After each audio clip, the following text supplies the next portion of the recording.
మహిళలు అంటే సినిమా పరిశ్రమలో ఉన్నటువంటి మహిళలు మీ యొక్క వస్త్రధారణ సరి చేసుకోండి అని శివాజీ చెప్పినటువంటి మాటలకి ఈరోజు సినిమా ఇండస్ట్రీ అలాగే బయట వాళ్ళు చాలామంది ఈ మహిళా కమిషన్లు అయితే ఇలాంటప్పుడే పెద్దగా స్పందించేస్తారు. అదే మహిళల నుంచి ఎటువంటి సమస్యలు వచ్చినా స్పందించరు, మహిళలకి సరైనటువంటి సమస్యలు వచ్చినప్పుడు స్పందించరు. అది ఎప్పుడు ఎందుకు ఉంటారో తెలియదు, ఏం మాట్లాడతారో కూడా అర్థం కాదు. కానీ ఇప్పుడు మహిళా సమాజం గురించే మంచి విషయాలు చెప్తే ఒక అన్న స్థానంలోనో ఒక తండ్రి స్థానంలో ఉన్నటువంటి శివాజీ చేసినటువంటి వ్యాఖ్యలు ఇప్పుడు చాలా మందికి కంటగింపుగా అయిపోయాయి. సినిమా ఇండస్ట్రీలో అందరూ కూడా అతన్ని బెదిరిస్తున్నారు, పైగా అవకాశాలు రాకుండా చేస్తామంటున్నారు. అవకాశాలు రాకుండా చేస్తే చేసుకోండి, ఎవరికి నష్టం, నేను వ్యవసాయం ఏం చేసుకుంటానని ధైర్యంగా చెప్తున్నాడు. అతను ఇంతకు ముందు కూడా రాజకీయాల్లోకి వచ్చినప్పుడు కూడా అంత ధైర్యంతో ఉన్నాడు. మళ్ళీ సినిమా ఇండస్ట్రీ ఇప్పుడు సెకండ్ ఇన్నింగ్స్ బాగా సక్సెస్ అయింది. మంగపతి క్యారెక్టర్ తోట మంచిగా సక్సెస్ అయ్యాడు. సో ఇప్పుడు ఆయనకి బెదిరించాల్సిన అవసరం లేదు. ఆయనకి డబ్బు కొరవా లేకపోతే దేనికి ఆ ఇద్దరు పిల్లలతో ఎలాగైనా బ్రతికేస్తాడు ఆయన.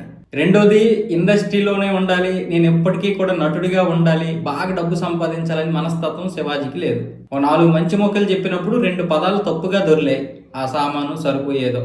దాని విషయంలో మనం అతను ఇంతకు ముందే 10 సార్లు క్షమాపణలు చెప్పాడు. నా కుటుంబం కూడా చాలా తీవ్రమైనటువంటి ఇబ్బందులు ఎదుర్కొంటుంది, ముఖ్యంగా నా భార్య కూడా నా విషయంలో చాలా ఇబ్బంది ఎదుర్కొంది, కాబట్టి ఆ పదాలు నేను క్షమాపణలు చెప్తున్నాను అంటున్నాడు. కానీ అసలు విషయం వదిలేసి పనికిరాని విషయం మొత్తం దాన్ని పెద్ద రాద్ధాంతం చేస్తున్నారు. శివాజీకి ఇప్పుడు ప్రకాశరాజు, ఆర్జీవి, నాగబాబు, అబ్బా ఈ పతివ్రత శిరోమణులందరూ కూడా ఇప్పుడు మాట్లాడేస్తున్నారు. నాగబాబు కూతుర్ని కంట్రోల్ చేసుకోలేక ఇప్పుడు ఈ విధంగా మాట్లాడుతున్నారు జనాలు అంటున్నారు. దానికి ఏం చెప్తావు?